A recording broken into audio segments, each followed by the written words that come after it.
Courtrooms are places of law and order. Judges preside with authority. Security personnel maintain peace. Everyone understands the rules. Everyone knows that violence in a courtroom is not tolerated.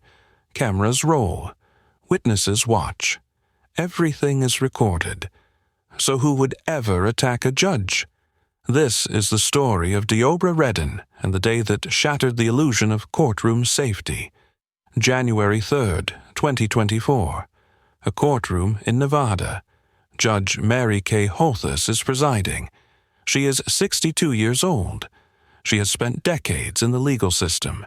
She has presided over countless cases. She understands the law. She understands justice. Deobra Redden is before her. He is facing sentencing. His crime is serious.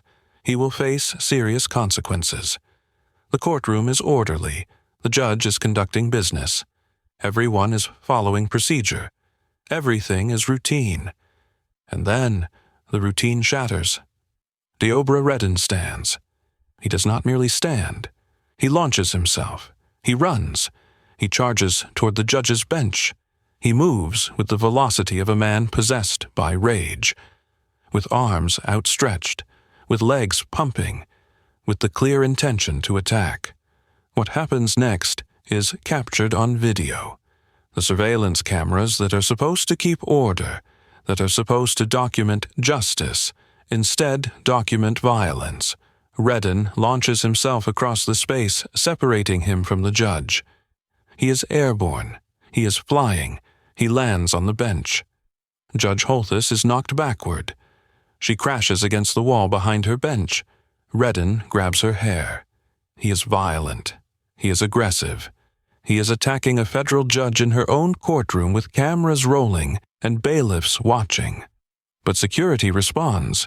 Court officers rush in. They tackle Redden. They restrain him. They fight to subdue him as the attack unfolds. The judge is injured. Officers are injured. The peaceful order of the courtroom is shattered in seconds. Violence has erupted in a place where violence should never occur. When security finally subdues him, when Redden is restrained and removed, what happens next is remarkable.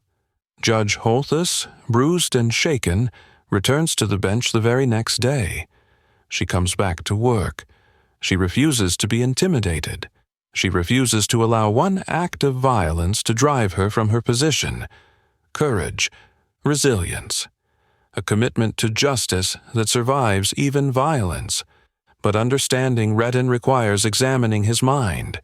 He claims mental illness. He claims uncontrolled schizophrenia. He claims his attack was not rational. His defense argues that schizophrenia led him to attack, that his mind was not his own, that he should not be held fully responsible for an act driven by mental illness. The court finds him guilty of attempted murder. This is not a case of diminished mental capacity leading to acquittal. This is a case of attempted murder with serious mental illness as context, not as excuse. Redden is sentenced. 26 to 65 years in prison. That means he will serve a minimum of 26 years. He will be at least 88 years old before he is eligible for parole. For most intents and purposes, this is a life sentence. He will spend decades behind bars. He will spend years knowing that his attack on a judge resulted in his imprisonment. The video went viral. Millions of people watched the footage. They saw a man launch himself at a judge. They saw violence in a courtroom. They saw the shocking moment when law and order seemed to collapse. The video sparked conversation about courtroom security, about mental illness in the criminal justice system, about the protection of judges and officers. But beyond the video, beyond the viral moment, beyond the spectacle, there is a deeper story. There is a judge who refused to be intimidated. There are security officers who responded to violence with professionalism.